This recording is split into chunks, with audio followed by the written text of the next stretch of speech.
Hello everyone, how are you guys doing? I hope you're all doing amazing. I'll give you a few minutes to join in because, again, as always, I have not notified anyone about the stream. Every now and then I learn how to plan streams better, but for now, here we are. And today we're going to be learning Golang using Boot.dev. Now, what is this? So, there is this one website that keeps popping up on my Instagram page. Let me just open up the website for you. Not this. There you go. So, Boot.dev. They basically create courses, and their courses are not video courses, they are problem based courses where they try to teach languages, backend developer career path, and there were a lot of career paths in this. I think it's a good website, it's a very well made website, and I thought, why not, let's try to explore how good this website actually is and if it really helps me learn something new. So Python stuff we already know. If you have followed some of the streams in this channel, you know we are aware of Python, we know how that works out. But the interesting thing would be to see Go. Now, I've been wanting to learn Go from a long time now because Go is a cool language. And seriously, if I tell you in all honesty, I think I'm a bit fed up from programming in Python. It's been a while since I've been programming in Python, and I don't feel it much interesting nowadays. It's just so many abstractions going on, so many things that you just get as per libraries. You can't really do a lot without them, and you're just stuck with them at the end of the day. And everything in Python that is performant is written either in C backend or C++, something like that. Nothing in Python comes from core Python itself. So I mean, that would be a too extreme statement, but yeah, you get the point. Now, I've been wanting to learn Rust and I've been wanting to learn Go. Now, I've not found any good courses on Rust yet. I was looking at this book by a Manning publication, which is Rust in Action. That I want to explore for sure.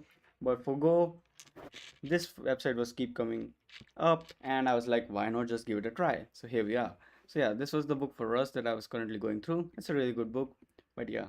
Also, I've been exploring some of these build your own projects. So this is a website book series that James Smith, I guess, is the main contributor in this. I'm not sure who that is. I've just seen his name in most of the books. Uh, he's some guy, not cricket player, computer programming. Will that work? James E. Smith, engineer. Yes. So this guy has been working on this book series where you can build your own Redis from with C++, build your own database from scratch and Go, build your own compiler, build your own web server, and this Visual Guide to CSS, which is he's still working on this. But yeah, so I also want to go through this book a bit because it's good to know how databases actually work. And uh, during my job itself, I have to work with databases. I have to, it's, as much as I hate it, but I do have to make queries sometimes to the database because you need to get data for your AI pipelines, and you don't always want to knock on the data engineers to give you the query, and the queries will have errors sometimes. Then you'll have to go in the debug cycle and you'll be stuck with it because you don't know shit what's going on inside the query. And even if you try to understand the basics of queries, you still don't understand completely what's going on inside of the database or what is the best schema for your database, all of these questions. And I think if you can understand how you actually build a database and how it is storing the data, maybe you can come up better with the schema designs and how tables can actually be optimized in a sense. So yeah, all of these things. I was also interested by this book a bit. I have been recently learning JavaScript a bit more, brushing up my skills, and I thought it would be a good idea to build your own web server. It will also help me in somewhat understanding the ASIC await things a bit more in depth. But okay, enough of that already. Let's get started with this course. So this is the course for Go. I'm not going through their Python thing again. I might go through the Git one again because sometimes I think I get stuck in Git. I tried to learn from Primegan's Git course. Uh, Not his course, but he actually had a free link for his free kind of a documentation kind of thing where he made this. So small book. Yep, this is the GitHub pages I'm talking about. So yeah, this kind of a cheat sheet or whatever you want to call it. This is what he used to teach his front-end masters GitHub course. But yeah, something like this. I do need to go through this, but if this works out good, maybe I'll go through their Git course as well. Because it's good to be good at GitHub. And there was also some build your own GitHub from scratch.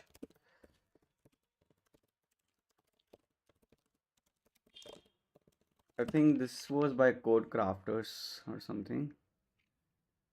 Yeah, Code Crafters course. So this is also very interesting, very tempting. But yeah, it's only so much you can do. What course? You will have to pick something up. So yeah, I'm starting with this. So yeah, let's without any further delay, I think I've given you enough of an introduction to what all is going on. Now we can just start with this course. Let's see, enter course. I've just made an account. I'm not sure how it works out. So okay. Lane Wagner has made this course. He's a backend engineer and the lead instructor of Boot.dev. Okay, start the course. Cool. So here we go.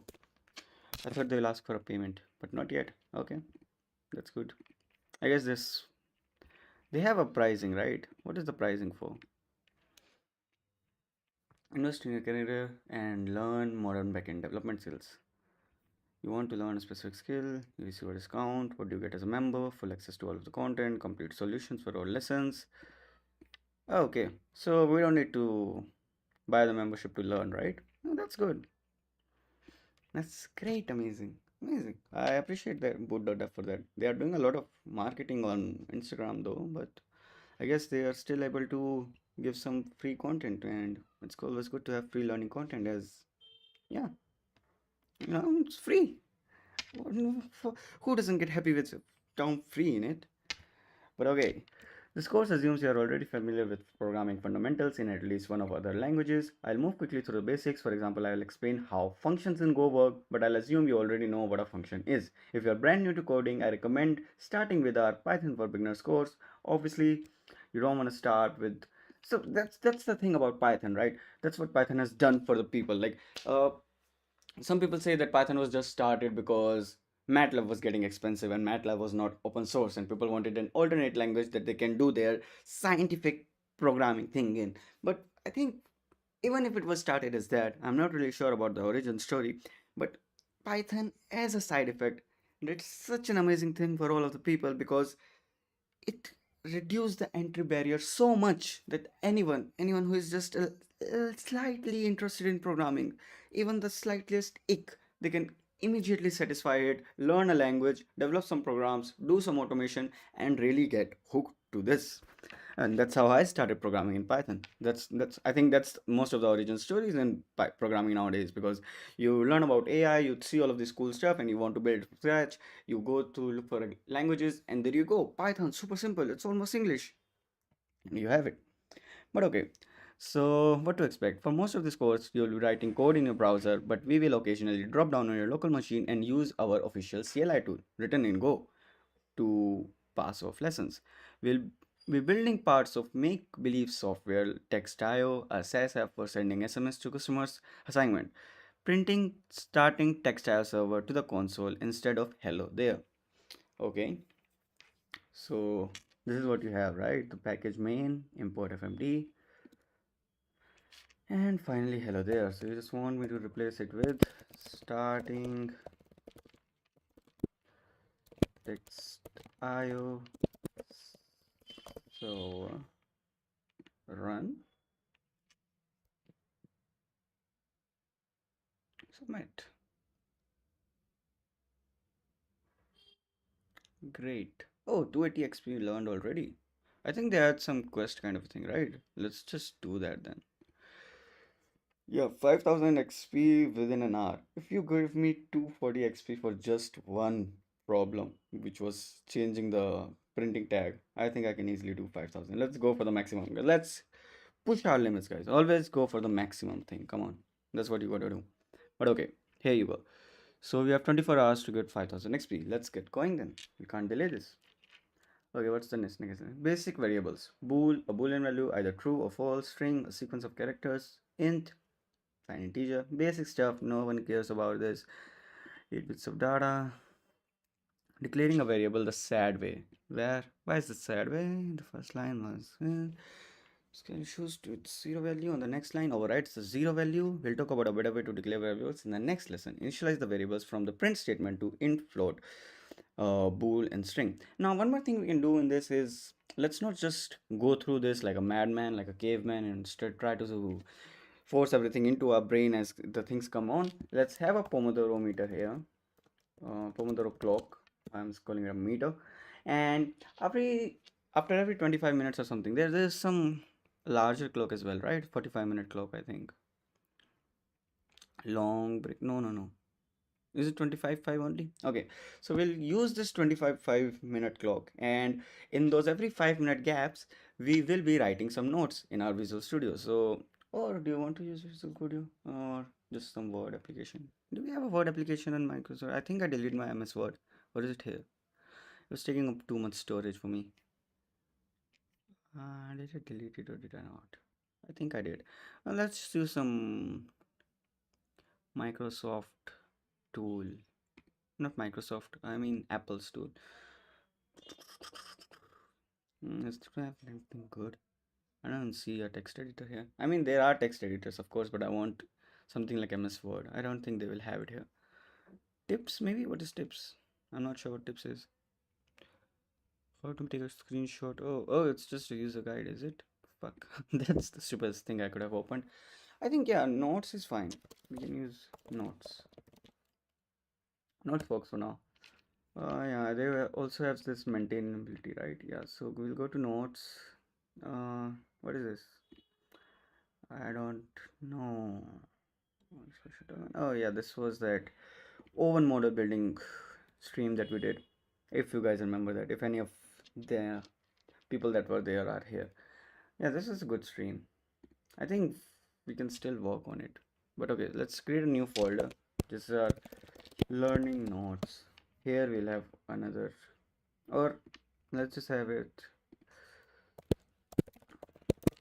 Golang from Boot.dev. So yeah, so we'll start this Pomodoro clock, and after every 25 minute thing, so those periods, for 25 minutes we'll be doing these questions, trying to go through the course, and for every 5 minutes we'll be typing down notes on whatever we have learned till now. So that's the way the stream is gonna go. Let's just get into it. Open notification is blocked by the browser. Please allow it while clicking the bell icon in the URL bar. Allow. Allow. Cool, the clock has started, so should we. Okay, initialize the variable from the print statement to int, float 64, bool, and string with zero values respectively. Okay, so these four variables you want me to initialize. Where SMS sending limit. This is supposed to be an int. Oh, you don't have. Do we not use this in here? Okay, so more of a Rust habit, but okay. So you want to initialize this. Now we have to initialize cost per SMS. This is supposed to be a float 64. And variable. I mean, we can do it as const as well, but I think they are just telling us how to initialize them as variables for now. As permission. What is supposed to be bool. And finally, it's supposed to be a string. I hope the variable names are correct. Oh, it's very intuitive in that sense then. So int is int. So this is the same as Python. String, do we have string in Python? Yeah, we do, right? Yep. So yeah, all of these are pretty same. We have str, but there we have to write the full name, whatever. Just float 64. So I think float 32 and float 64 are written like that in here. That's cool. So this was our first lesson other than the printing stuff. Print is just fmt print, and you have to import fmt from here. Package main, I think, just defines the main package we are in. Okay, they are not teaching us all of these things, but yeah, that's cool. Let's go here. Short variable declaration, set variable declaration, and goat variable declaration. Okay, so the walrus operator. Hey, the walrus operator in Python. We have a walrus operator in Python. Do you guys know about the walrus operator in Python? You should know about the walrus operator in Python, because we are Pythonistas after all. We are just learning Go as an alternate language. as we have already discussed. But okay, so online Python compiler. So the Python value separator is pretty cool. So what it does is, so if you have something like hello and you want to make it as int, like you want to name it something like hello. Now, if you want, if you, it's okay if you have to do it like here, right? Because you are just naming it like this. But for example, if you had something like for I in range 100, you want to print I. But at the same time, you also want something else to show the value in I. So for example, hello is, so what you're doing here is you're using the value I, but at the same time you're assigning the name hello to it. So this is your Python voltage operator. What the hell?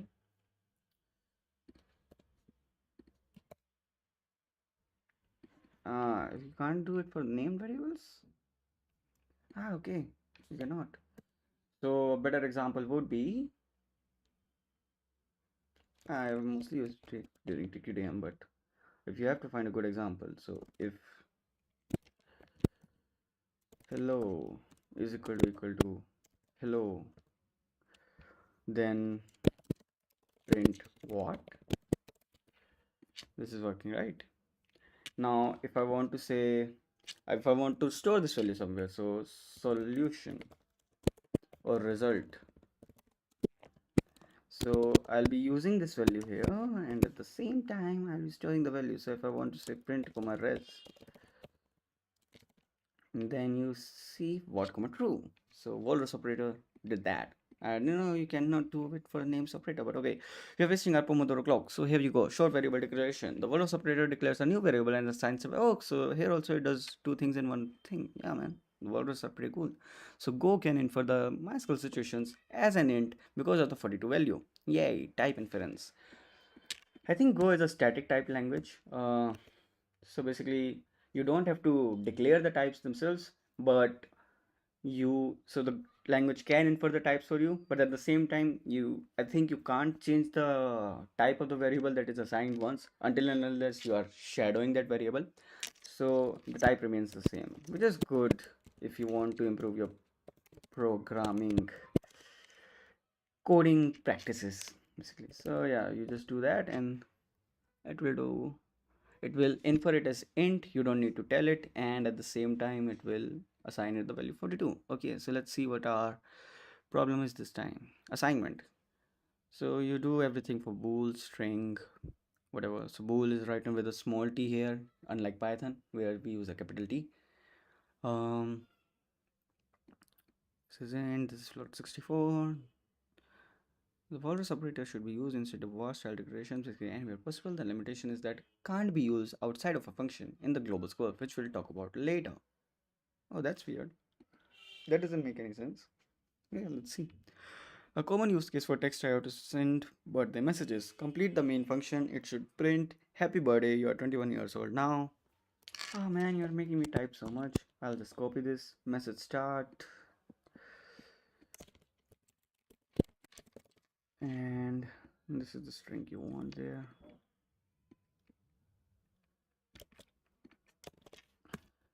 And create an integer 8.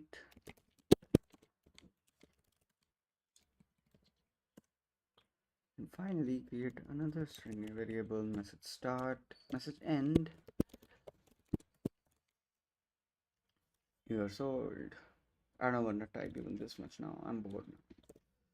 No, I don't have ADHD. Don't say that. Stop. The voices in my mind. Okay. You run the code. Boom. There you go. This is what you wanted, right? The fmt.println we are using. So println is the same keyword as in Rust. So any Rust Asians here. Hi. How are you doing? Go with your Rust. Don't go to Go. Go is an easier language to type, but you enjoy your borrow checker and ownership. You can do that. Okay, why Go? Go is my favorite programming language by a good margin. Fast and lightweight, easily concurrent, easy and simple, compiled, statically typed, garbage collected. Okay, we'll talk about more about the benefits of Go later, but for now, let's whet your appetite with some more code. Whet, the word of today.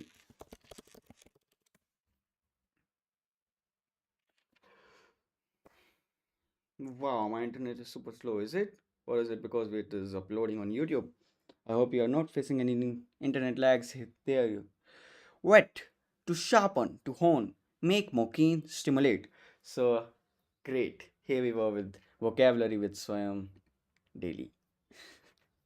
I know I don't stream daily, but yeah, whatever. We can call our show whatever. It's our show. Okay, so what is it? Assignment, critical bug. TextIO user reported that we are billing them for wildly inaccurate amounts. They are supposed to be billed $0.02 for each text message sent without changing any of the other lines. Fix the math bug on line 8. Total cost equal to cost per message into number of messages from deliveries. I think you'd want to multiply here. Obviously, this must be difficult for someone doing it when they are 3 or 4 years old, like those Chinese people teach their children to code. But we don't need to worry about that. We are not in China, luckily. I mean, it's must be a good country, and I'm not. Yeah, don't. Yeah. Okay, so this why Go. Okay, Go has two styles of command, just like Python or just like JavaScript. I think this is the same syntax as JavaScript comments, multi-line comments, and single line comments. Oh man, languages take up so much from so many things. I think Rust also has the same kind of a comment design. But yeah, that's cool. And it makes it easier to be language agnostic, you know. Okay, the new intern on the team screwed up their documentation on the command, fix the issue. Oh yeah, I just want to put this. Cool. Run. And I also need to stop my Grammarly plugin if I can. Man, it's just doing all of these things for me. See, can I stop you? Turn off Grammarly on Boot.dev. We don't need Grammarly on while programming. Thank you. Let's submit. Yay. So, what have we learned here? Just comments again. Nothing much. Let's see. Computers need machine code. They don't understand English or even Go. We need to convert our high level Go code into machine language, which is really just a set of instructions that some specific hardware can understand. In your case, your CPU. The compiler is to take Go code and produce machine code, an exe file on Windows or a standard executable on Mac or Linux. Wow, my words fling there. I need to improve that. Okay, so Go program structure, package main. Lets the Go compiler know what we want this code to compile and run. Okay, so Go compiler know that we want this code to compile and run as a standalone program as opposed to being a library that's imported by other programs. Okay, so when we do package.main, we can run it as a standalone program. That's the thing. Import FMT formatting package from the standard library. It allows you to format .println, and that's how you import with double quotation marks, which makes it a bit unreadable, but okay. Func main defines the main function and the entry point for a Go program. I mean, your string, we are habitual with the like string is a vibe of that hard coding vibe, right? If you have that this kind of package main and the import things that we do in Python, we have VS Code is helping us out fill in the things, and I think it does it for Go as well. But yeah, it's just strings, it feels like I can write anything inside of a string. It doesn't feel very controlled and as such. Okay, whatever. Func main defines the main function. Two kind of bugs. Generally speaking, there are two kind of bugs in programming. Compilation error. When the code is compiled, it's generally better to have compilation error because they are accidentally made into production. Runtime error occurs, generally get worse because your program can crash or behave unexpectedly. While we are in the browser, it can be a bit hard to tell the difference because we run and compile the code in the same step. Run the code, notice the compilation error, it's due to invalid syntax. Fix the compilation error in the error code. Okay, let's see. So compilations in error, we have got unexpected new line in argument, possibly missing a comma. It's missing a parenthesis. So the rest. So it is not really helpful, is it? It said missing a comma. I mean, it makes sense, but I mean, Rust error messages are so helpful. I don't know, they focused a lot on it. But yeah, so this is there. So these are the two kind of errors you can get. Got it. It is a combined language. That's good thing to know. It's not an interpreter language like Python or JS. JS, when it runs, okay, so with JS, it's a bit weird because when it runs on V8, it tries to convert it to machine code and then interpret it. It's kind of weird with JS. And I think Java was the most weird one because it is somewhat compiled and somewhat interpreted. Lot of annoyance. But you have the two extremes, right? You have the Python that is completely interpreted language, and you have C, C++, and whatever, which are completely compiled. And I think Go is also completely compiled language, which is okay, which is understandable. Generally speaking, languages that compile directly to machine code produces programs that are faster than interpreted programs. Go is one of the fastest programming languages, beating JavaScript, Python, Ruby handily in most benchmarks. Great. However, Go programs don't run quite as fast as its compiled Rust, Zig, and C counterparts. That said, it compiles much faster than they do, which makes the developer experience super productive. Unfortunately, there are no fights on Go teams. Oh yeah. This is a meme from XKCD. Yeah, they mentioned it. This yeah, when I was studying Go, I experienced this meme. But okay. Uh, yeah, just the joke is that Rust takes godly amount in compiling if you are compiling a large database. So Go takes lesser time there, but it doesn't run quite as fast. I wonder why. Go generally runs Dash interpreted languages and Dash then compiled languages. Slower, faster and slower. Obviously. Huh? Go code generally runs faster than and compiles for man, this want to promote Go so much they don't want to hear anything bad about it. Okay. Type sizes. Integers, uints, floats, complex numbers all have type sizes. Oh, okay. So, and positive whole numbers, float 32, float 64, complex 128. Complex numbers, they have a standard type for complex numbers. Wow, that's cool.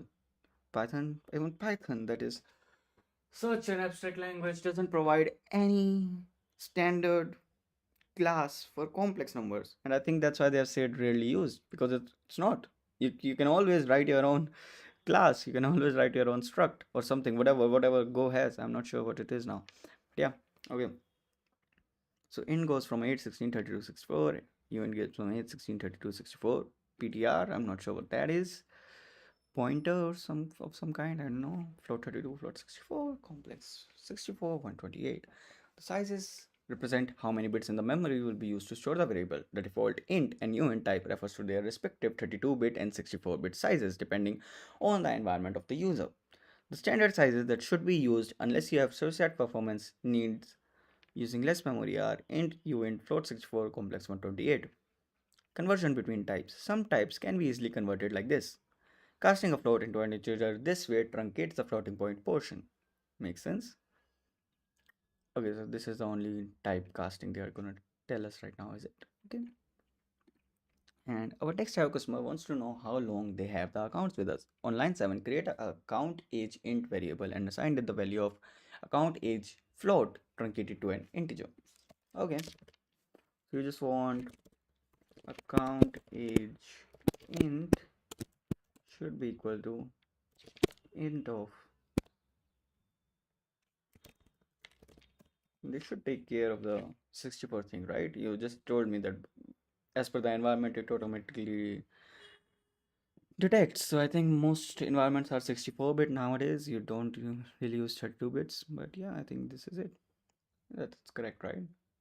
Yeah, I guess so. I think Torch uses float 32 by default. That's why you have to take so much care of everything like conversion types in PyTorch when you're coding PyTorch. But yeah, by default you have float 64 and int 64 only. Okay, makes sense, right? You guys are on it.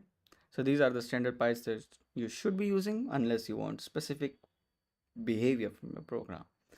Okay, let's go to the next one now.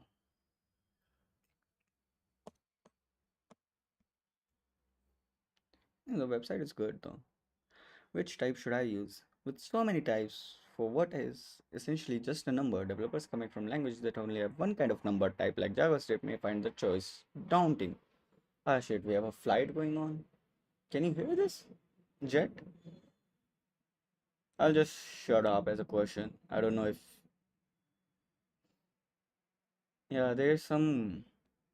Yeah, they are preparing for 26th January. But okay. Prefer default types. A problem arises when we have a uint16 and the function we are trying to pass it into takes an int. We are focused to write code riddled with type conversion like this. This style of code can be slow and annoying to read. When Go developers stray from the default type for any given type family, the code gets messy quickly. Unless you have a good performance related reason, you'll typically just want to use the default types. Okay, makes sense. More of a style choice, I'll say. Not even style choice, I'll say, yeah, just in general coding perspective, that if you don't really have something good to do with it, don't really just do so many type conversions. You'll be wasting time. Type conversion will also take some time, right? And you'll be wasting readability as such. You're wasting your keystrokes and you have to read so much more words. It will make you more tired. It will make you feel like, what the fuck are you even writing? It was simple calculator, and why am I just doing so many type conversions now? You don't want to feel that. You'll feel overwhelmed. But okay, when should I use a more specific type? When you are super concerned about performance and memory usage, that's about it. The only reason to deviate from defaults is to squeeze out every last bit of performance when you're writing applications that is resource constrained. Or a bit in a special case of Uint 8, you need an absurd range of unsigned integers. Yeah, that makes sense. It is very useful. But okay, uint, int, string, byte, reun, they have not told us about yet. I'm not sure what that is. I'm not gonna search because I'm trusting Boot.dev to teach me everything I need to know about Go. Okay, sorry, forgot about the Pomodoro timer there. Okay, when should you elect not to use a default type? When performance and memory are the primary concern, when my system has lots of extra hardware I want to utilize, when either a default or a specific size will work. Good. Which type should I use? It's only types for what is essentially just a number. We just do that, right?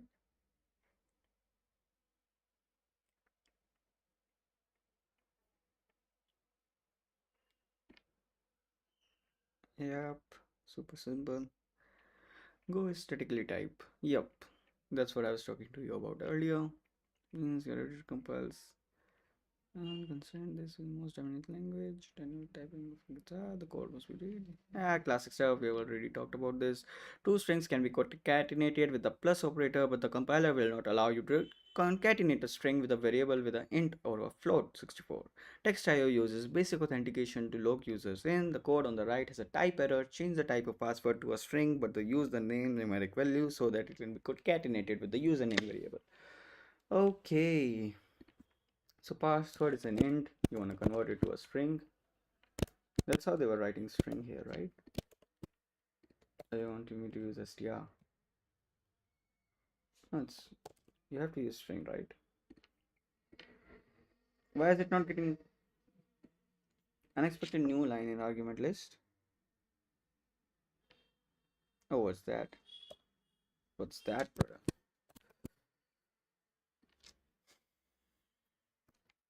Authorization, basic president's group. No, what the hell just happened?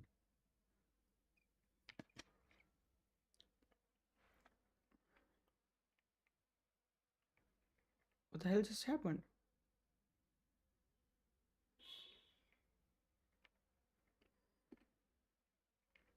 President's group is correct. After this, we got this. This is not a string. This is not a password. Okay, you have this bot in here. Let's see how helpful this bot is. So I have this.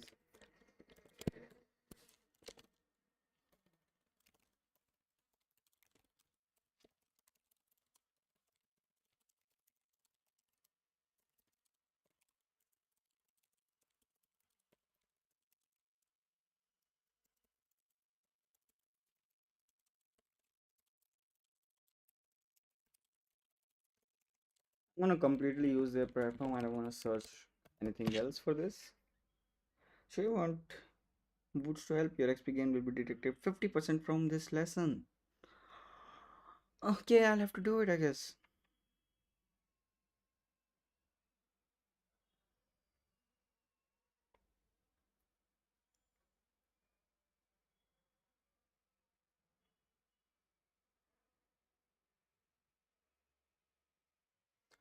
You can use the string conv I to a function to achieve this. The string conv I to a converts an integer int to its decimal string representation.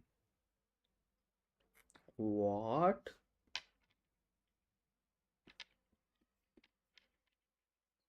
Seriously? You're gonna use a whole other import for that? String conv. Okay.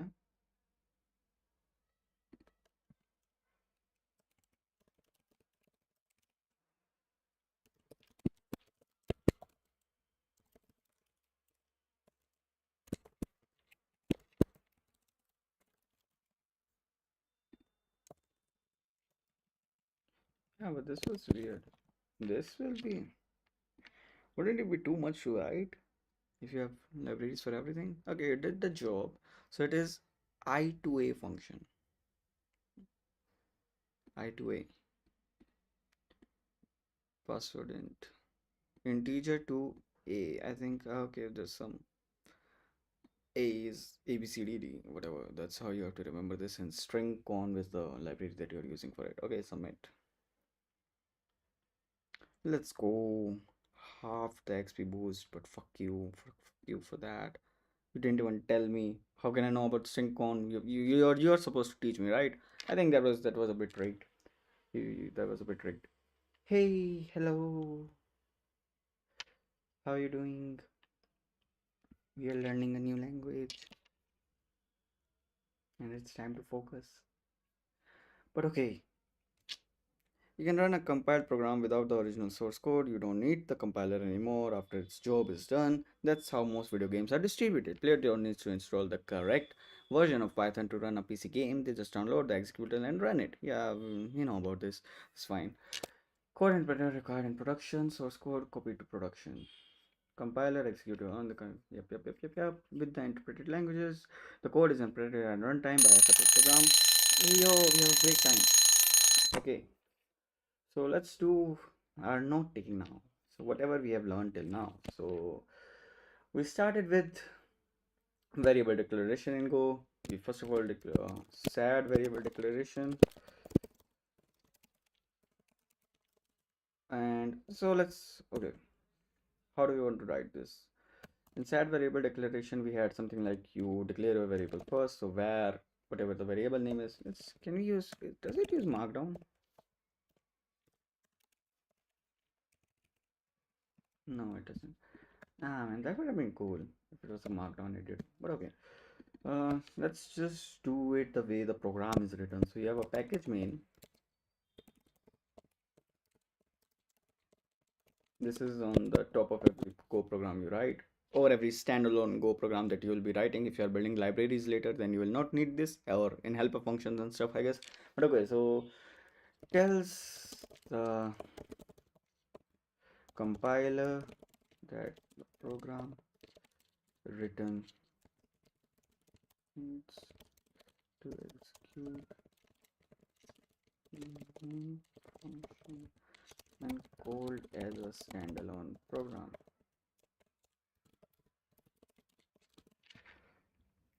And this is Go notes.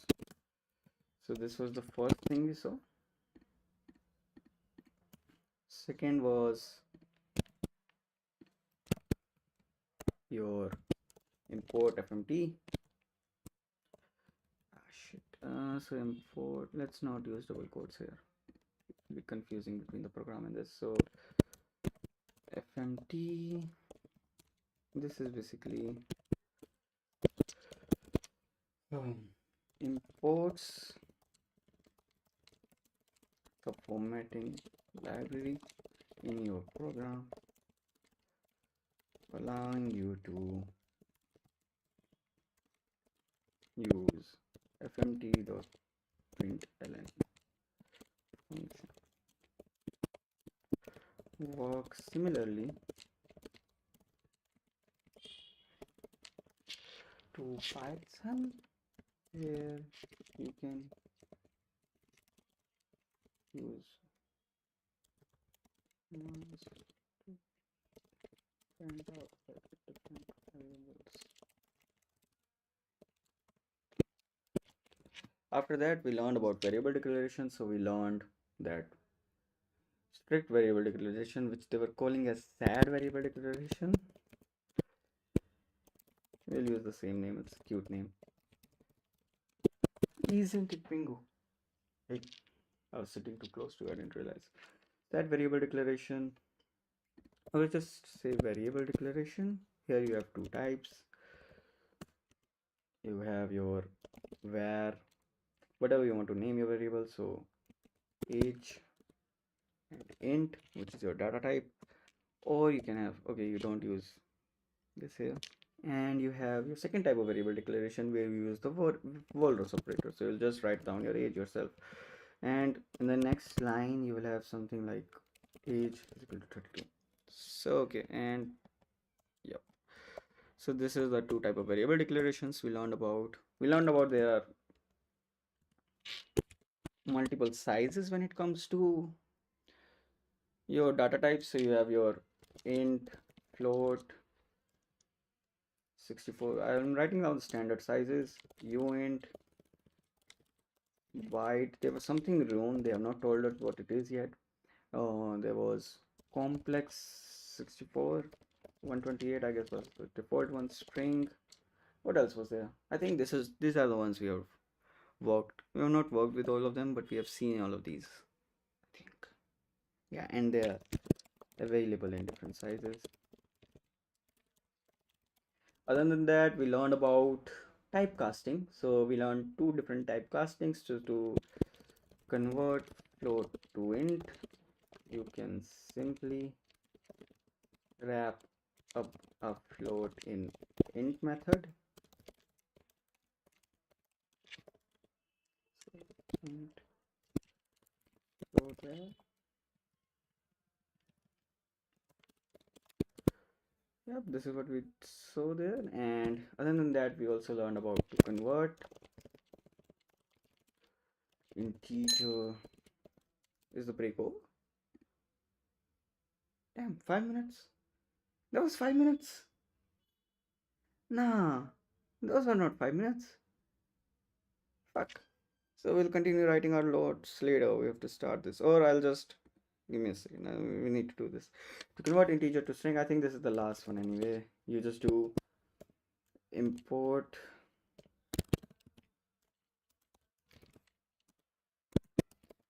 strconf, then you do strconf.I to a and your int var, whatever it is.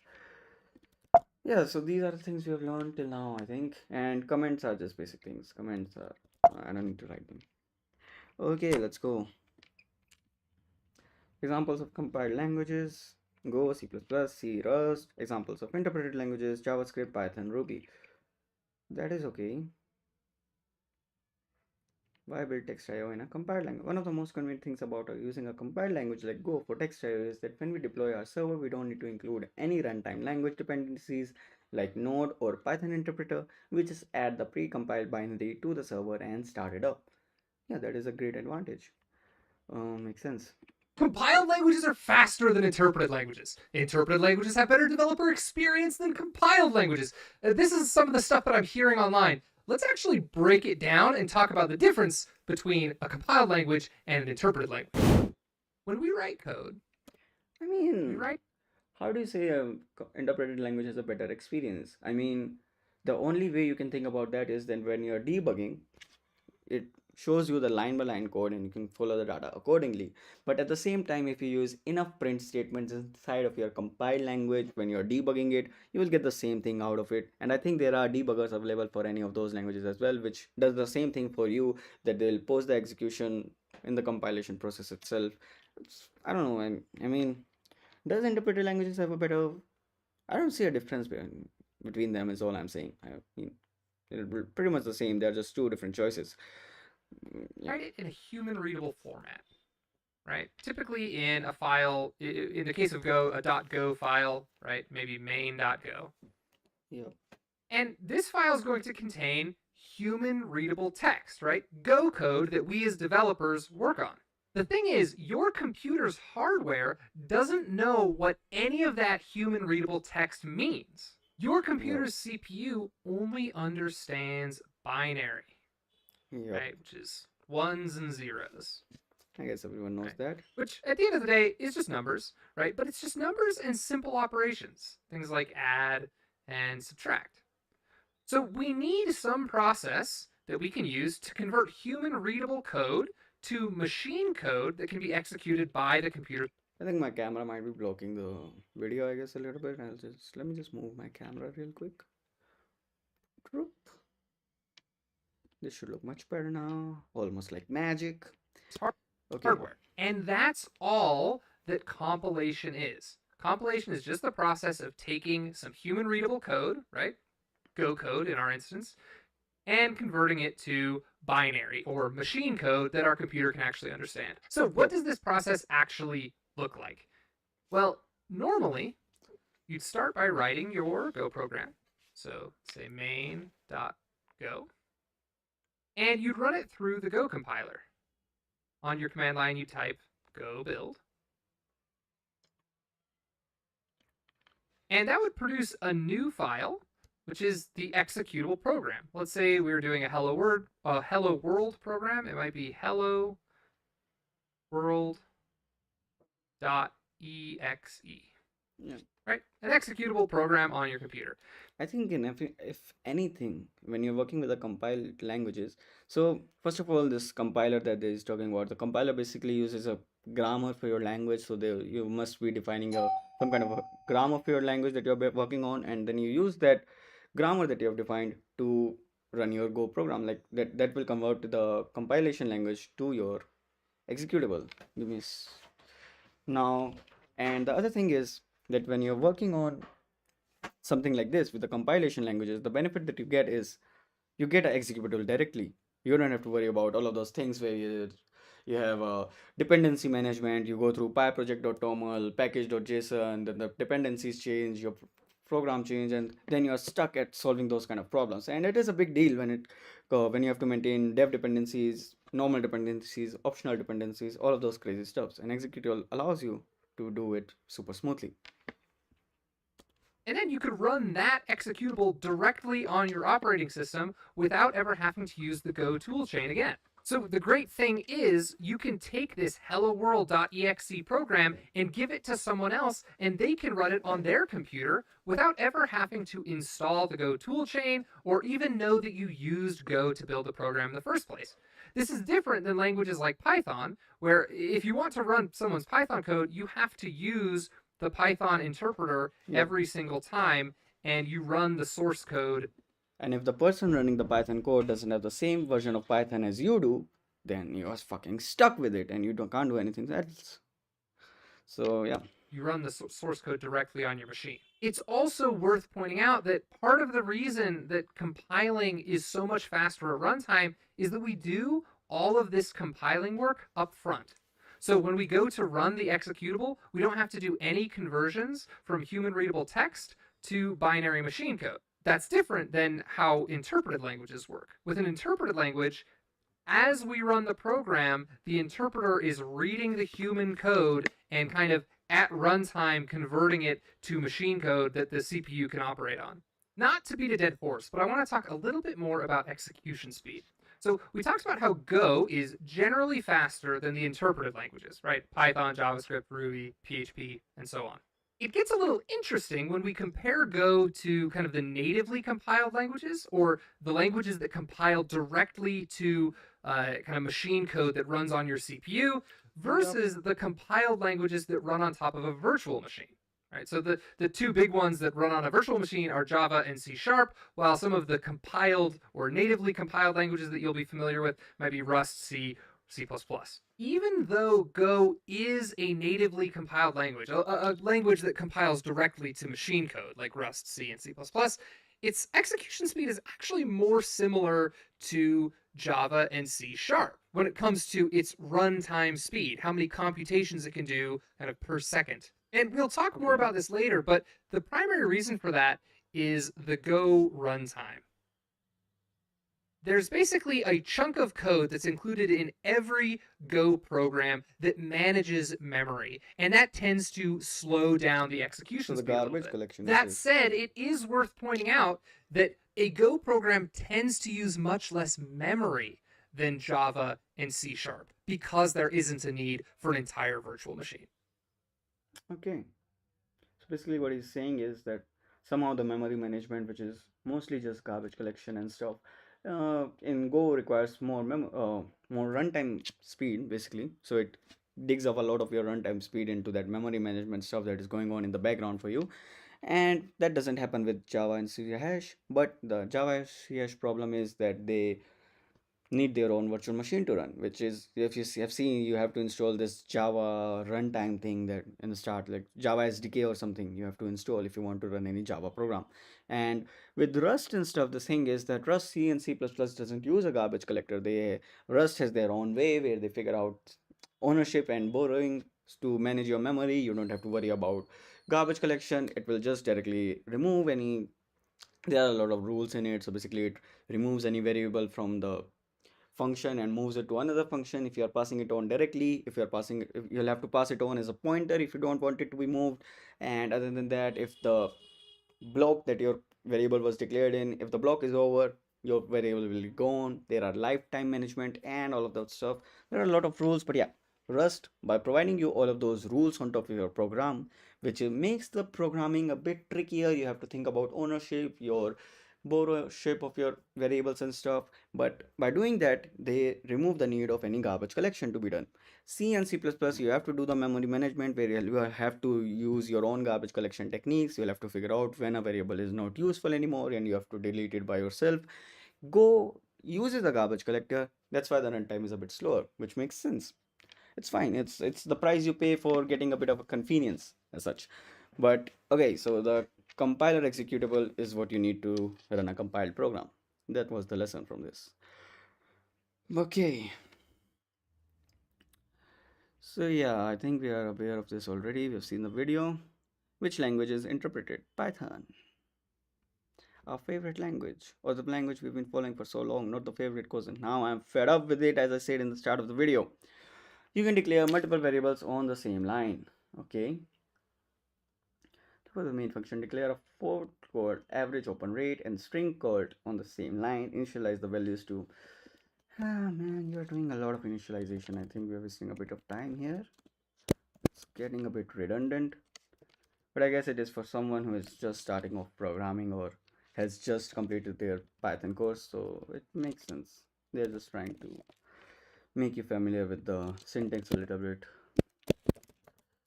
No, no, they want me to initialize these to 0.23. Man, it's so bad. Reading books and stuff makes you copy so much of the code while practicing that you get habitual to just reading whatever's written. So in that way, it is a good course, I will say. Like for now, the experience has been amazing. Like the course, they're explaining the main shit. We are at the very basics for now, but they are, yeah, this idea of giving an assignment and the assignment variables and things being different from them forces you to at least think of what you are doing, and you will not be ever be able to passively just copy the same code as this. So I'll say the experience wise, it is definitely better than a book you're reading. I'll say that. And obviously there has been put much more effort into this, and I used this for one question for now, and it has given a good answer. It has helped me a lot, so in that one question at least. So yeah, I think the experience is good till now. I mean, worth it, definitely worth it. For now, let's see how it tackles with more complicated things in the language. We are just starting off now, so everything will look hunky dory. Let's see. Is the average open rate of your messages? Yeah, it would have given me another. Okay, let's go. Done. Cool. Small memory footprint. Go programs are fairly lightweight. Each program includes only a small amount of extra code that's included in the executable binary called Go runtime. One of the purposes of the Go runtime is to clean up the unused memory at runtime, which is garbage collection, as I was talking to you earlier. And as a general use, Java programs use more memory. There are several reasons for it, but one of them is that Java uses a virtual machine to interpret bytecode at runtime and typically allocates more memory on the heap. So there are two kinds of memory: heap and stack. Stack is a short time one which you can deal with easily. Heap stores the memory for longer, and it's difficult to find the where the particular variable you put it inside of it is, so it takes more time. Classic stuff. On the other hand, Rust and C programs are slightly less memory intensive than Go programs because more control is given to the developer to optimize the memory usage of the program, and Go runtime just handles it for us automatically. So it's the price for you pay for your convenience. Again, okay, this is the memory consumption. Yeah, Rust. You can't beat Rust, right, when it comes of these things, because again, C, it will depend on your skills. It will depend a lot on your programming skills, how much memory you consume at the end of the day. With Rust, they have so much strict type checking and everything that they will not let you use more memory than what is needed until unless you are using completely shitty code and not practicing any of the idiomatic Rust stuff. Then obviously you can break it up easily. But yeah, Go but it's good. It's better than Java. I hope there would have been a comparison, but I guess they are only doing the comparison in terms of the compilation languages. But I would have loved to see more comparisons. But okay. Go, Java, and Rust all have very different approaches to how they manage memory, and that has huge implications for how the performance of their applications will play out. Let's talk about it. When we're talking about the performance of a programming language or an application, we really care about how it performs across two different axes. One is speed, how Yep. fast it can do computations, right, which is kind of measured in CPU cycles. And then we also have memory consumption. Yeah, basically, if any of you have done DSA, is just talking about the time complexity and space complexity stuff. You want, whenever you're programming, you want to program on two aspects. You want to validate what your program does on two aspects, which is your time complexity and space complexity. So the same goes on when you're programming a language. Which is So just yeah. how bloaty the program is, how much data it has to store in memory to be able to do those computations. Every program you write, no matter the language, is going to be using memory. Every time you create a new variable, it allocates space in memory where it can store that variable's data. Now, in languages like Rust or C, memory management is effectively manual. Now, that said, Rust does have some nice tooling that kind of takes care of it for you at compile time, so it's not quite as error prone as it would be in C or C++. But at the end of the day, your program is allocating memory, right? It's saying this chunk of memory I'm going to use. I'm going to store some variable data here in this bit of RAM.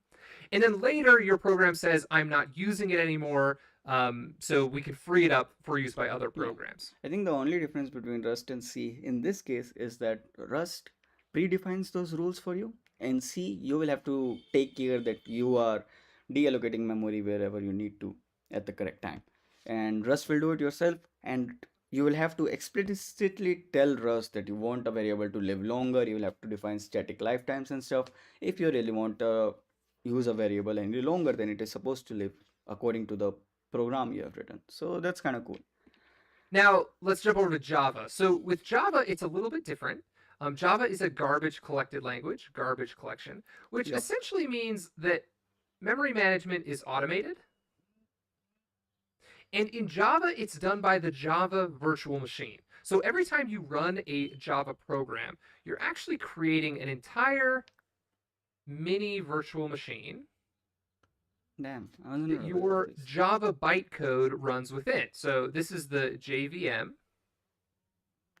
Yeah, And yeah, then you kind of insert your code into the JVM and you run your code in there. And the JVM is what takes care of allocating and freeing all of the memory that you use. yeah. Damn. And this creates overhead. Basically, at the Yep. end of the day, Java programs use quite a bit more memory than Rust or C programs. Go Yes. is in an interesting sort of in between world where Go is a garbage collected language like Java, so it has automated automated memory management, but it does not have a JVM. When you compile Go code, rather than having to run it within a JVM, just like with Rust and C, you get one binary or one executable program. The difference is that Go includes a runtime within every single binary that's built using the Go programming language.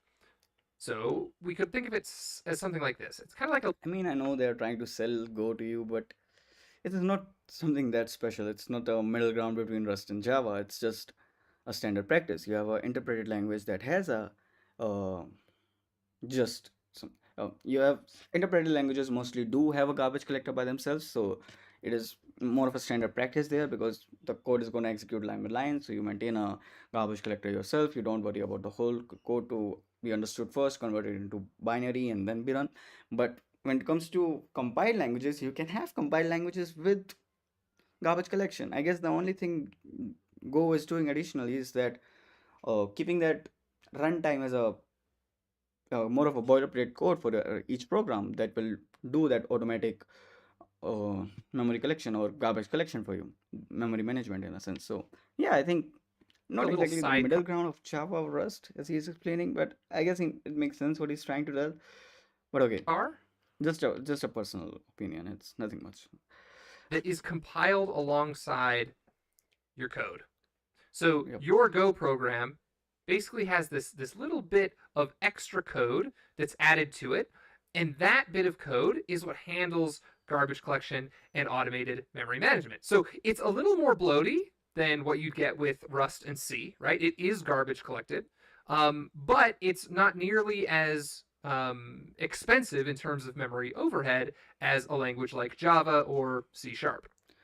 No, but you see, when it comes to any like when you compare these languages like Rust, C with Go or something like the promise of Mojo, that is the promise is that you have to pay a bit of a price for your convenience that you're getting, but you're getting a lot of convenience in a sense because when you talk about Go, when you're programming in Go, and as compared to when you're programming in C and C++, your null pointers, your pointer issues, there can be a lot of things that you have to manage yourself. And I'm not saying it is a bad thing. It will make you a better programmer as such. And I'm myself interested in going into more depth of all of these concepts to be actually aware of what my program is doing in the backend. But at the same time, when I'm trying to make a project, when I'm trying to do something practical, when I'm trying to solve a real world problem that I'm facing, or for a company, I don't want to go through all of that every time. It will consume a lot of my time and it will make an amazing program at the end of the day. But the testing and debugging would be a lot more expensive than making a program in Go or in Python. I think Python is the cheapest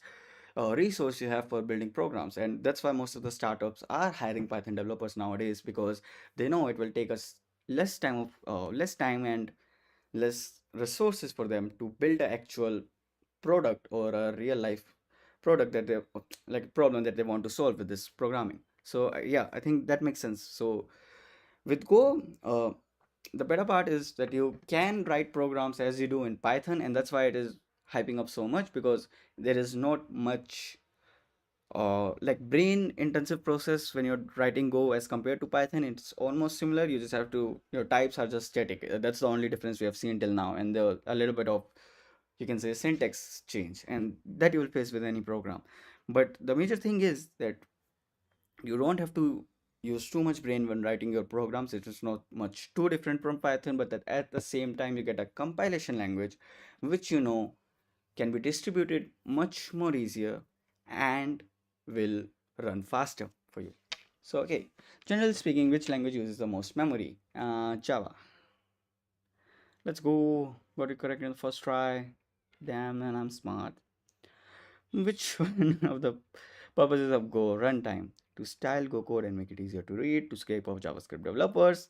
I don't know. I don't think JavaScript developers would be scared of the Go runtime, which is automatically added to your program. You could have used a little bit better humor because you have all the nerds here. But okay, so to compile Go code, to clean unused memory, garbage collection, that is.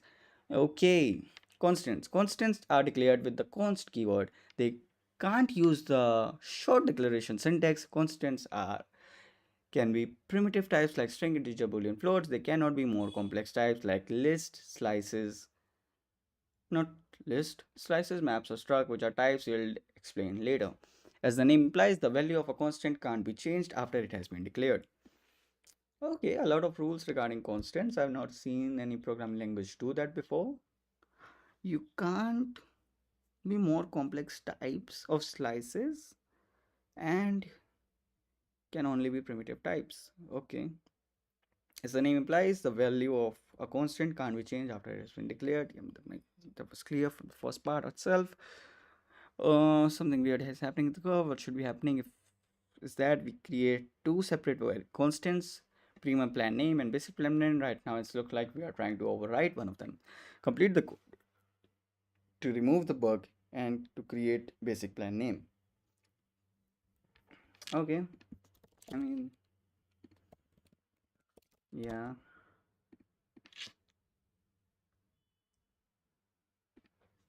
yeah, that is fine, but okay.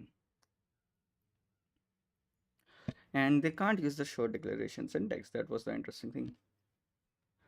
Because I thought this might be just translating back to this. That's what they must be doing. That there must be a program that checks which type a particular thing is, assigns that type, and convert whatever you are writing like this back into this to make it easier for them to write the compiler. Because during the compilation times, they will not want to write separate, or maybe they do. I guess I'm not sure. I've not written a programming language with this before, but it's just an idea that I think that's how it must be done. But okay. Land Wagner was the person who wrote the program, right? Yeah, okay. Constant must be known at compile time. They are usually declared with a static value. However, constant can be computed as long as the computation can happen at compile time. Okay.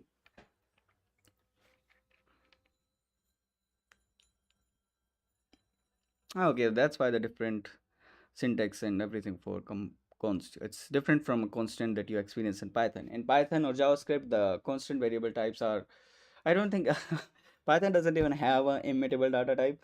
But when you come to JavaScript and you use const, it's just to stop you from editing that variable without you wanting to do it. So you'll have to shadow the variable to actually being editing it. And at this time you're shadowing it, you're just consuming, like you're just consuming the variable name. You're not actually changing that memory. Okay. So yeah, so here the const are something that needs to be calculated during compilation times itself. So it's very different when the const that you see in JavaScript.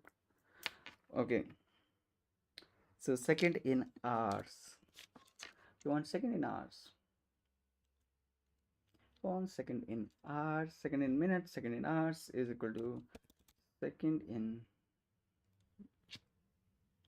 no, second in minutes into minute in hour. Correct. Yep. So you can use const like this, where it can be calculated during compilation time. Got it. How much XP have I earned yet? What is it? 12 out of 15 in a row. So chapter 1 has 15, you're saying? Oh, there it is. Ah, damn, the Pomodoro clock. Scary. Okay. So, right. So, we have written this. This was our first Pomodoro session. We'll try to compile these notes into a single format. That would be good, I guess.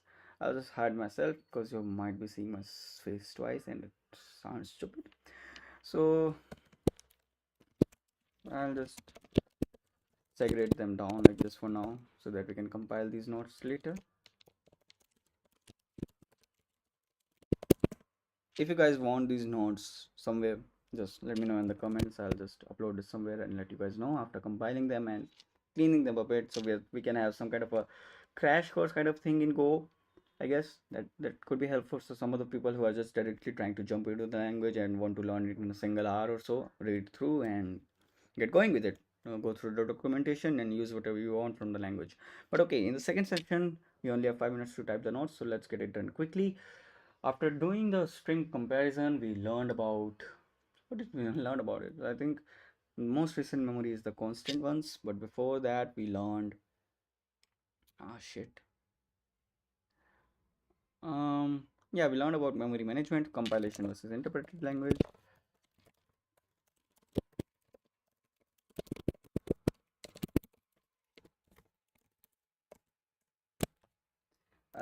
Golang uses for each of their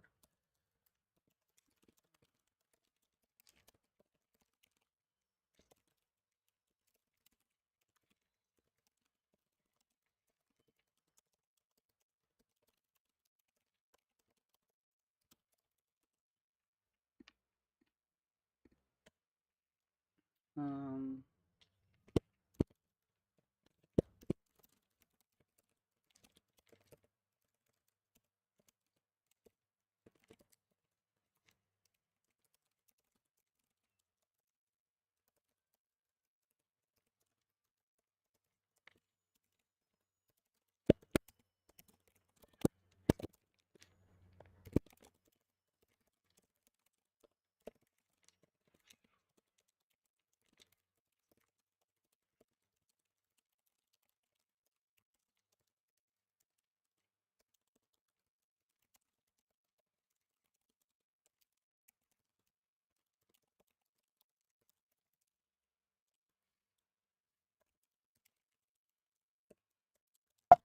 okay, made sense. This is what we learned, and other than that, recently, just after running that compilation and interpretation, everything about that, we learned about constants. Did you learn anything else before that?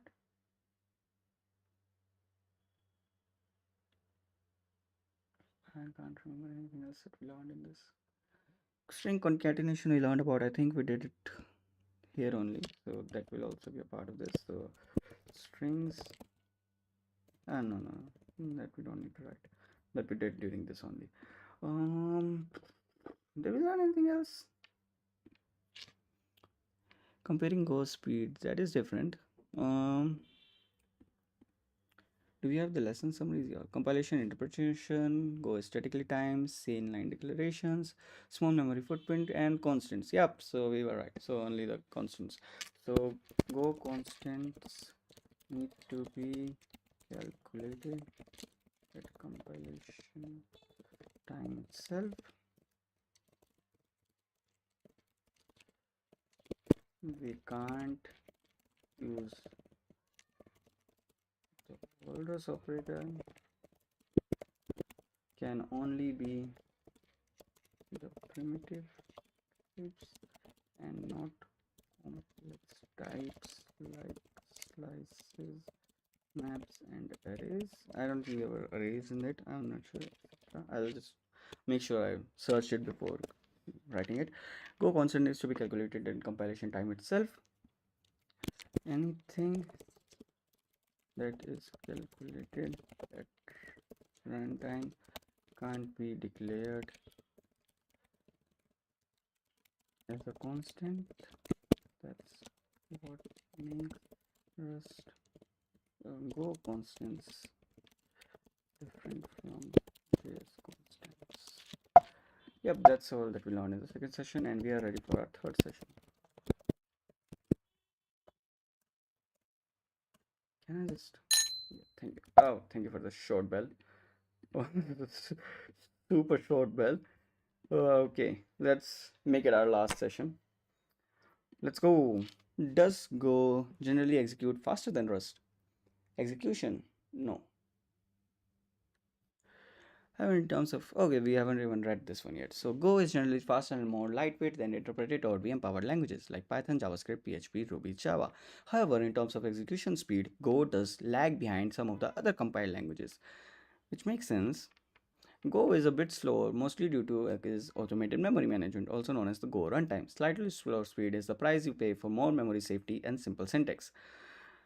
Candidate in the Grow project will be able to quickly process large amount of text, all while using a language that is safe and simple to write.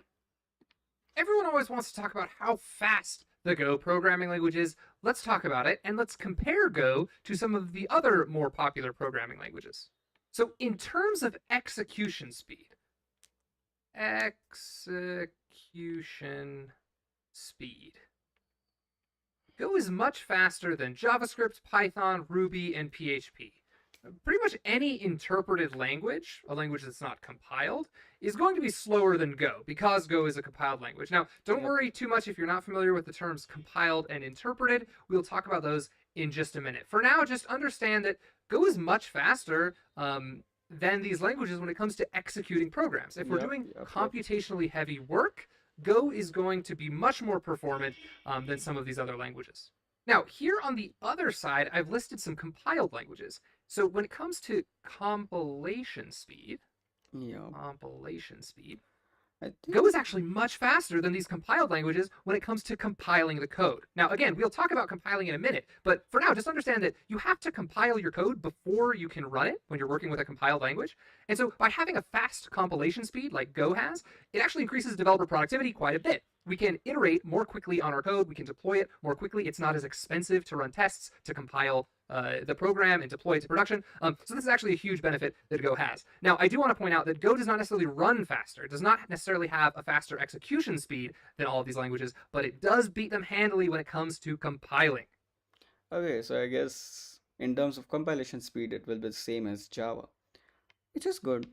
I mean, it's okay if anything. Like Java is what Android development has been done in Java for as many years as I know. So like it's good. It's good if you have a same speed as Java and you have a much simpler language that you can write and run with a lower memory footprint. You can it can be a good candidate for Android development. I'm not sure if Go is considered a good candidate for Android development right now. Is it? Uh, Go for Android development. Uh, Develop for Android Go Edition. Build applications for use on Android devices require special attention, performance optimization, and resources. There are two main components to understand when building for Go. Uh, what is this?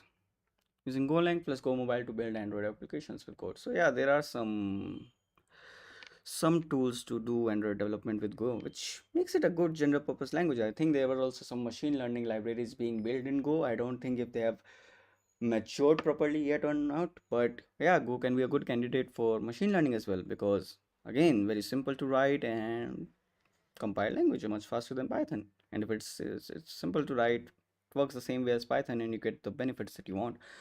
But okay, develop an Android Go edition. I'm not seeing anything else here. Optimize for Android Go edition. Okay, it's just a listen. You'll have to first understand how Android development actually works with Go.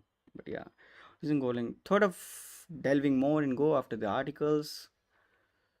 Go Mobile, a potent tool set facilitating the creation of mobile applications. Go provide opportunities for crafting more efficient and resilient code, particularly when capitalizing on Go speed and simplicity in mobile context. Android Studio. So it does, you can integrate it with Android Studio. And okay, this is something to delve into. This would be interesting. Once we complete the Go course, we can somehow try to build a mobile application out of it. Great. Yeah, this is good. Go Wiki Mobile, native applications, building for Android, building on iOS, all of the stuff, all of the good stuff. Okay, I'll have to explore it a bit more, but let's focus on our course as the Pomodoro clock keeps running. Formatting strings in Go. Is it not though? What is this? 13 out of 15 in row. What is this? You earn a sharpshooter spree each time you complete 15 assignments in a row without making any mistakes. Without Once you earn a spree, you will earn a random chest. Okay, so I am 13 out of 15 in a row, so two more assignments I have to do. That's cool. Go follows the printf. So yeah, like it's cool because they are gamifying the whole learning concept, which is nice. Again, a better experience than books, I say. And the way I am promoting Boot.dev from the start of the stream and how amazing the experience is, I bet they should at least give me some kind of attention, and maybe we can work out a deal together where we'll try to make more promotions for this, right? I've seen you on Instagram. I know you're trying to market it. Yeah, I know I have not much followers for now, but yeah, we can grow up the community for Boot.dev, you know? Yeah. If anyone from there is watching this, just think about it. Okay, Go follows printf tradition from the C language. In my opinion, string formatting interpolation in Go is less elegant than Python's F strings. Unfortunately, formats the string standard output. Printf returns the formatted string. Okay, the percentage V variant prints the Go syntax representation of a value. It's a nice default. Okay,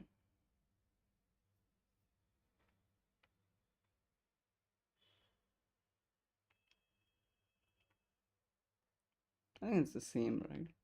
Doesn't change anything. But okay, you just have different ones for different. So percentage S for string, percentage D for integer, percentage F for floats. Similar to anything else, I think Python also. When you do no Python just have percentage F dot to F. Okay, that is for when you're formatting strings in floats in Python and you want them to be only till a specific decimal integer, you decimal number, you do that kind of a thing, right? Percentage dot to F.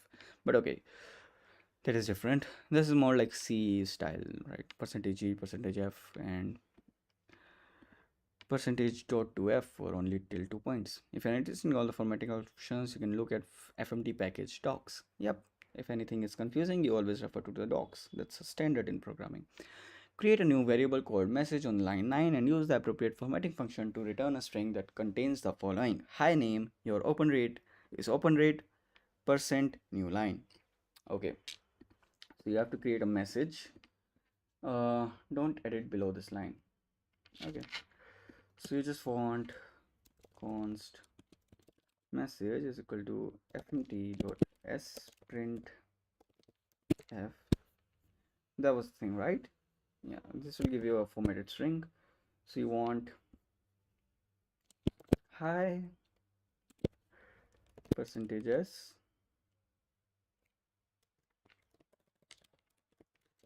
your open rate is percentage f,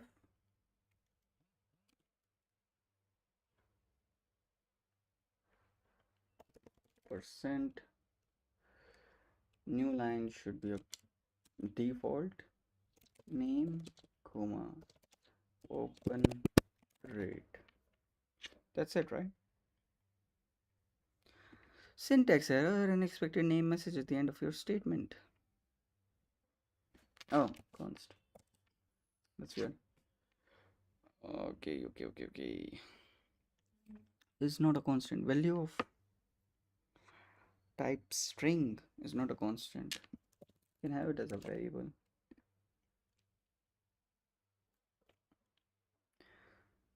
We don't want this. How many points do you want out of this? Replace operator with a variable rounded to the nearest 10th place. Oh, luckily I read this. I don't want to do an error now.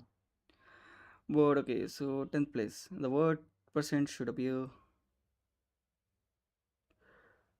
The replace new line with the new line character. Okay, just want this. Ah shit, I just submitted it. I hope there's no bug in this. Oh god, that was a mistake. But okay, we got one more right. You just need one more to get the. What is this? Zero armor series. What the fuck? Doesn't explain anything. This, what the fuck? What the fuck is an armor? Why would I need an armor in this? What's gonna happen to me? Who's gonna shoot this variable's name at me? But okay, this is fine. This is working. I think we have absorbed what I was just taught in this. F and yeah, sprintf returns a formatted string percentage v. You can use as a default percentage s, percentage d, percentage f for all of that, and new line character. String is not a constant for some reason, which makes sense because you can concatenate strings and stuff. They are not immutable. Okay. Reons in string encoding. Oh my god. Why are we encoding strings already? And what did we learn before this? Comparing go speed, that's all. Okay. Yeah. In many programming languages, C, a character. Oh, let me. Do you want me to read like I'm reading a script? In many programming languages, see, A character is a single byte using ASCII coding. The standard of the C programming language, we can represent 128 characters with 7 bits. This is enough for English alphabet, numbers, and some special characters. In Go, strings are in caps are just sequences of bytes. They can hold arbitrary data. However, Go also has a special type rune, which is an alias for int32. That means a rune is a 32-bit integer which is large enough to hold any Unicode code point. When you're working with strings, you need to be aware of the encoding, byte representation. Go uses UTF-8 encoding, which is variable length encoding. When you're using UTF-8 encoding, it will also allows you to print emojis and stuff, which is pretty. When you're coding, it allows you to use pretty emojis. What does this mean? There are two main takeaways. When you need to work with individual characters in string, you should use the rune type. It breaks string up into their individual characters, which can be more than 1 byte long. When using we can use zany characters like emojis and Chinese characters in our yes. What is zany? I don't know what zany is. Very eccentric or absurd, often in an amusing way. Being or having characteristics of zany. Wow, vocabulary with Swam. Episode 2. We are shooting it pretty fast, aren't we? The first word we learned was wet, which is amusing in a sense, right? To make you more keen, to make you stimulate, to make you hone your skills. Sometimes appears sharpening or sharp the iterations. Yeah. And zany is being eccentric in an amusing way. Okay. Enough of the vocab. We are here to learn Go, not the vocabulary. But yeah, run the code. Boots in a bear, not a dog. Haters. Huh? Run the code as is. Notice that the simplest string boots has 5 bytes and 5 runes characters. Update the name variable to be the bear emoji instead of the word boots. I didn't get what you're asking for.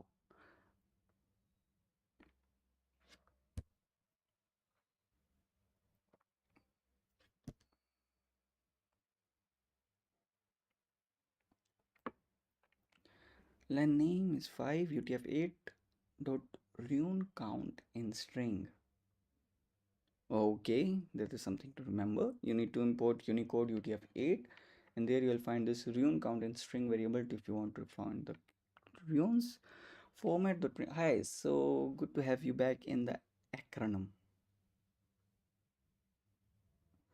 Update the name variable to use the beer emoji instead of this. Okay, that's all you want.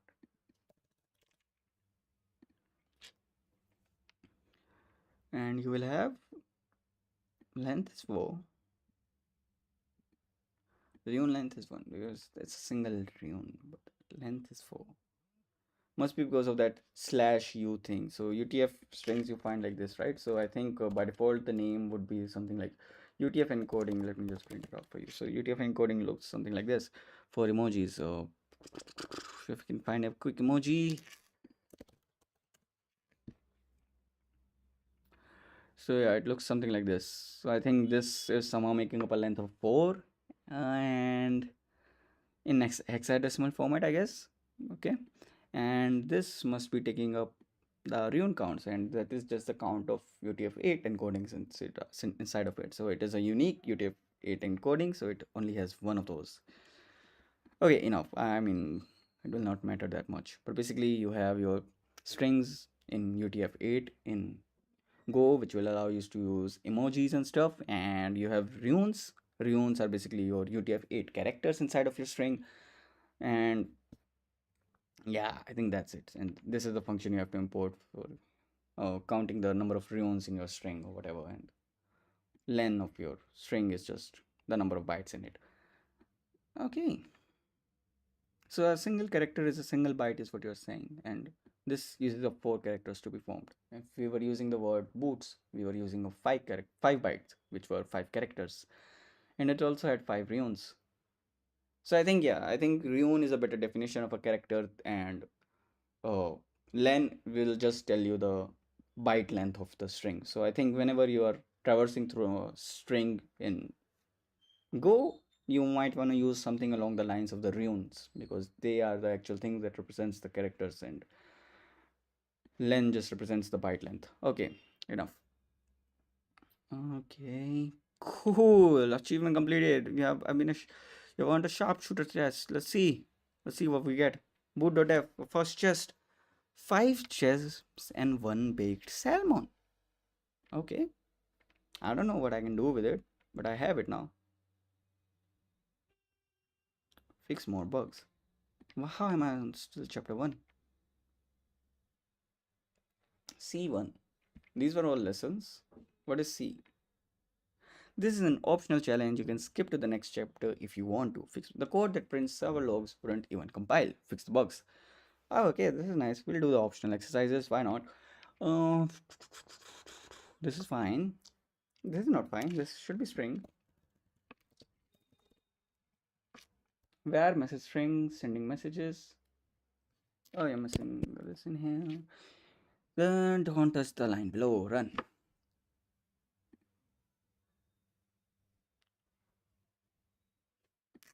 Oh yeah, this is the thing in Go. So when I was trying to learn Go a long way back, I remember having this thing where if you declare a variable in Go, you must use it somewhere. You can't have variables declared in Go that are not used anywhere else. So that's cool.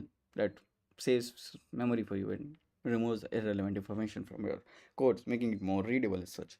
But okay, this is done. Let's go to the next one. Fixed type. Someone doesn't know about walruses. Pitiful. How shameful, in fact. How on this earth land have you not known the walruses?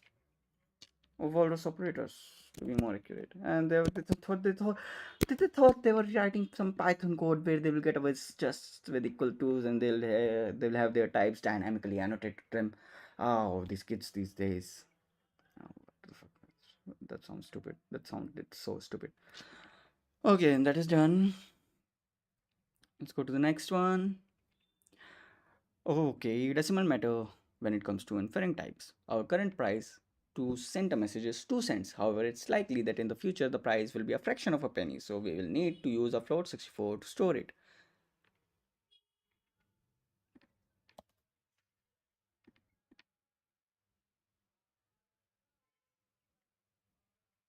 Yeah, just Python thing. If you write it at point 0, it will infer it as fractions by default. And if you don't, it will infer it as integers, which will be a problem. So in such cases, it is better to just declare the type explicitly, as this can cause some errors as well. But yeah, this also works. I mean, this can only affect the readability a bit. Well, like, you will know, yeah, that you are declaring a float type, but if you somehow miss it some time and you face some unexpected behavior in a code, you'll not be difficult to figure out. But if you have the types explicitly defined here itself, it will be quicker to debug. But okay, this is fine. Type inference is done. Now the format practice. This is the last one, right? Okay. You have been asked to improve the logs to include information about individual user and their recent messages. Create a user log variable on the line 15. It should contain name, fname, lname, age, blah blah blah blah. Lot of stuff. Okay. User log. So we'll create a var user log. Yeah, you can just do it like this, no? Or if you want, I can use the walrus operator or whatever, man. It's fine for me. And here you want name, percentage s, percentage s. Then you want age, percentage d. Then you want rate, percentage f. Then you want, is there any instruction about dot f rounds to the 10th place, to the 100th place? Do we have any consideration about till what place you want it to be truncated in a sense? Rounded? Okay, I guess not. Rate is there. Is subscribed.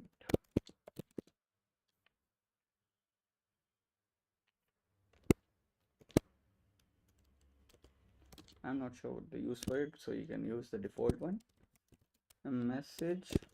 I hope that's what they're trying tell us anyway, because they have not told me how you format the percentage, like the Boolean types. I am assuming that's how you can do it, or maybe they are also expecting us to read the documentation. But let's see. Let's keep it as a consideration for now. And you finally write your percentages. This should be it. Oh yeah, I didn't even.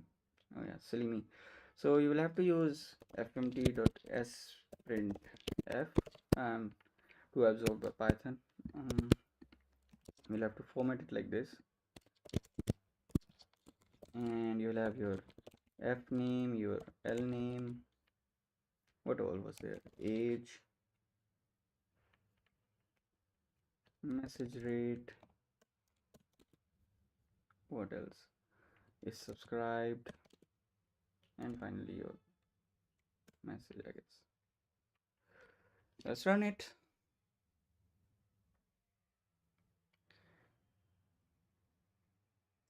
Message rate should be rounded to 10th place. That's the information was I looking for. Or did I not read it first? But okay. Okay. Yep, let's submit. That's done. Okay, and we are on the second chapter. Let's fuck the Pomodoro. I mean, we don't need to worry about this. We'll continue it later if we ever want to. But yeah, one thing I want to say about Boot.dev is it's a really good platform.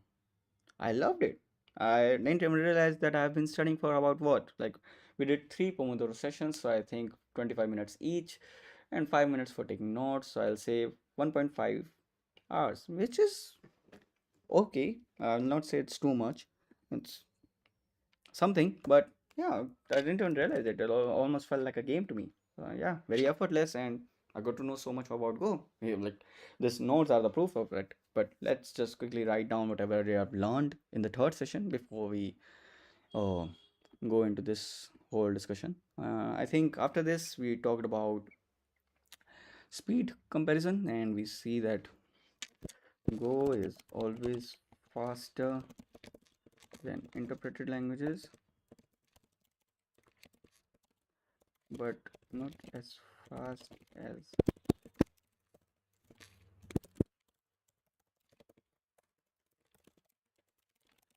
because of garbage collection.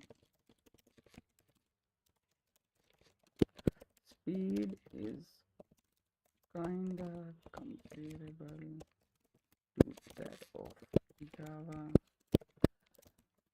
Valid candidate for Android development, question mark. After that we learned about, I think we've just been doing more exercises after it, nothing much in terms of learning. So we learned formatting strings and reons. Yeah, reons was the major thing, right? Yep. So reons. So fmt.string.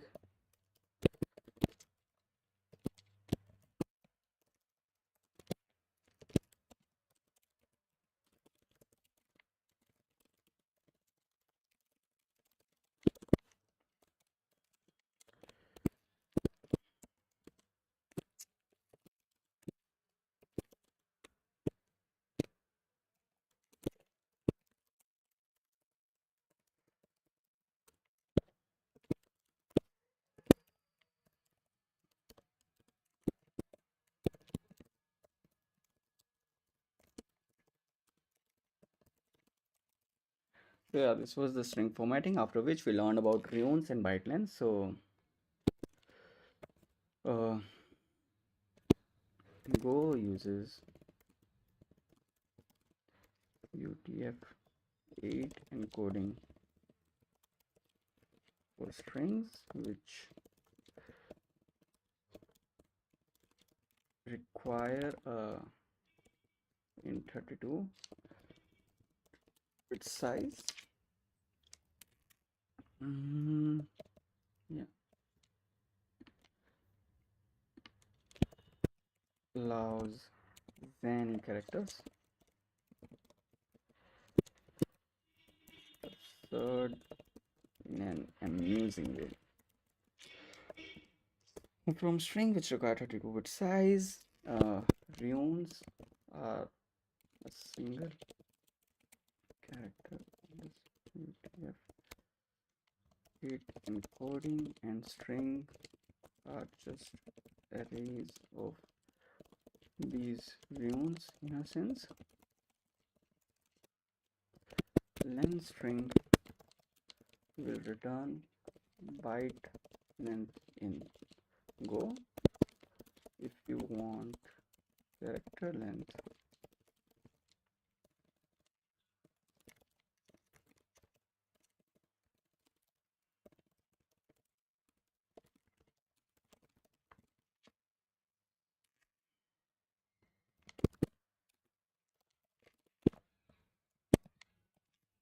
what was it? I'll have to go look at it again. I don't know if it will be used or not. We'll have to see when we come to string manipulation and stuff like that. But yeah, it's a good thing to know. There was also a thing how we can convert a string into UTF-8 characters, right? Byte representations, variable length encoding. Go also has a special type rune which allows us for rune, whatever. Did they teach us how we can convert this to? I don't think they taught us how to convert it to a list of these encodings, right? I don't know how I can traverse this list. But okay, so for now we just taught that Unicode UTF-8 import Unicode UTF-8. What Unicode UTF-8, and there you want to use UTF-8. How the fuck they can write UTF-8 like this? Oh, there's no dash.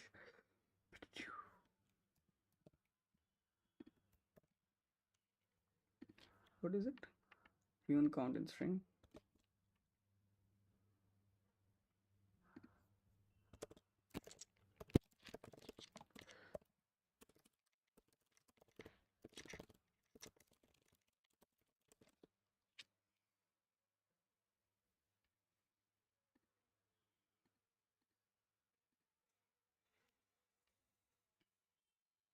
Yep.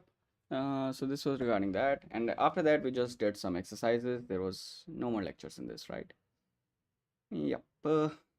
Cool. You're going through the first chapter on Boot.dev, and wow, I don't believe I have to say this, but I have to thank my Instagram algorithm for recommending me Boot.dev advertisements because it's an amazing platform. We went through the first chapter, we did so many exercises, we made notes out of it, and I think we really learned a lot without having to invest so much energy, and it almost was extremely gamified for me. So it was an amazing experience. This thing motivated me to somehow not make much errors when I am doing my submissions and be more mindful about them. So it's good. And I think I'll complete this course completely. And if anything I found worthy in their uh, paid membership as well, I think I could go for it. Looking at how well made and how well thought out the videos is. And also this AI bot was cool. I had to use it only once in the first chapter. I was pretty straightforward, so there was not much use of it, but they hadn't taught me about the string.I to a method, convert string.I to a,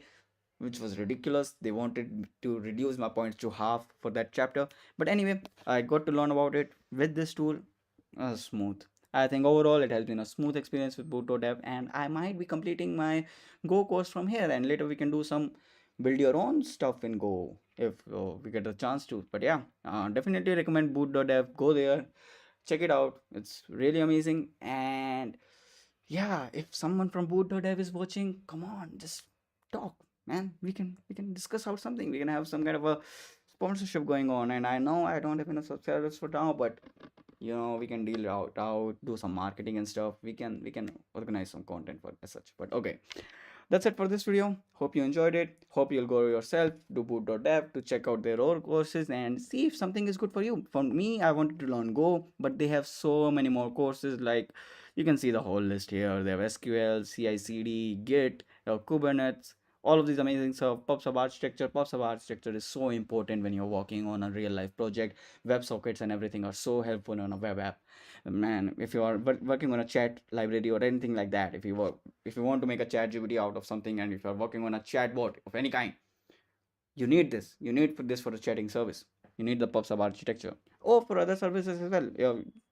You don't want to do pooling, you don't want to call the same get request every time in a couple of minutes. You do pooling, don't do pooling, just have an event driven api using the pub sub architecture, which will call or request a particular thing every time a change is detected. So yeah, that kind of thing. Web crawler, JavaScript for developers, all of these amazing things they have. Kubernetes is really good for productionization and stuff. I mean, people are annoyed by Kubernetes nowadays. I have, or so I've heard, but I don't know. It's still used pretty much everywhere I see in the industry. So it's just a thing that people do, right? It's just something is being used so often, people find difficulties in it, but at the same time it doesn't make it unusable. Still the best there is available. For example, the same thing is happening with React nowadays. Everyone is like, oh, React is bullshit, React has these problems here and stuff. I know Next.js and stuff is a better alternative, but still React is still the most industry used tool for it. So never it never will be a problem for you as a developer or someone who is starting to learn React, because it will still be the most used in the market because of its early adoption and for being there and being relevant for so many years, proving itself to be worth it. But okay, so yeah, Python, if you're just starting to program, Git basics, Linux basics, some basic programs that will help you when you're working with VMs and stuff. All of this good stuff. I would also like to enjoy if they will have a course on Vim sometime. I mean, a productivity course on Vim would be really cool. And I think this kind of a interface kind of a design that they have by doing by like learning by doing, Vim could be a good course for them. But I think there is some kind of a learn Vim online tool like that.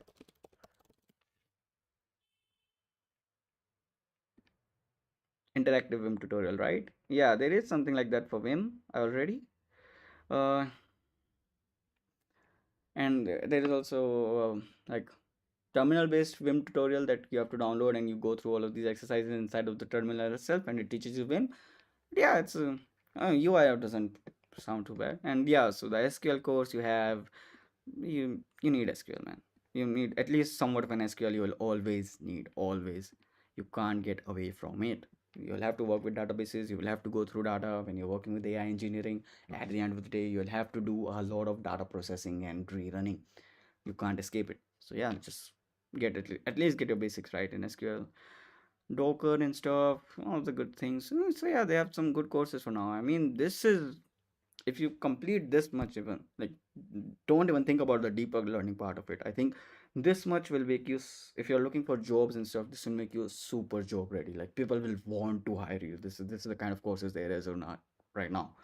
Things I'm looking at. Yeah, these are all the in demand skills right now, and this is just bonus, man. If you can build a web crawler for your project. I mean, web crawler is a decent project, it's not too hyped, but yeah, like pub sub architecture, Kubernetes, and get skills is for more of a you thing for your productivity as such. You'll not, because you will have to maintain repos at the end of the day at your job, and you don't want to suck at Git. You want to do the Git more cleanly so that it is more organized and more easier for version controlling and stuff. Kubernetes, good for productionization. PubSub architecture, really good when you're making scaled applications as such, and you want to understand how you can really use WebSockets and stuff like that in web apps, or not even web apps. If you're making local pipelines, then it's simpler to maintain a PubSub architecture there. But yeah, in a single connection you can transfer a lot of information, and you can have those event driven real time applicability that you don't get with get or post requests, which is your RESTful requests. But okay, so yeah, all good reviews for Boot.dev. I really enjoyed it, and I would be really happy if they include more courses in this. Right now, the courses are amazing, and I'll definitely be going through the Go course. I'll also see what this is all about, the HTTP client in Go. But yeah, I enjoyed it. Hope you did too, and you will go and check it out yourself. And yeah, again, Boot.dev guys, you heard me. You know what I'm doing. You know I loved your content. Show some love to me as well. Okay, bye bye.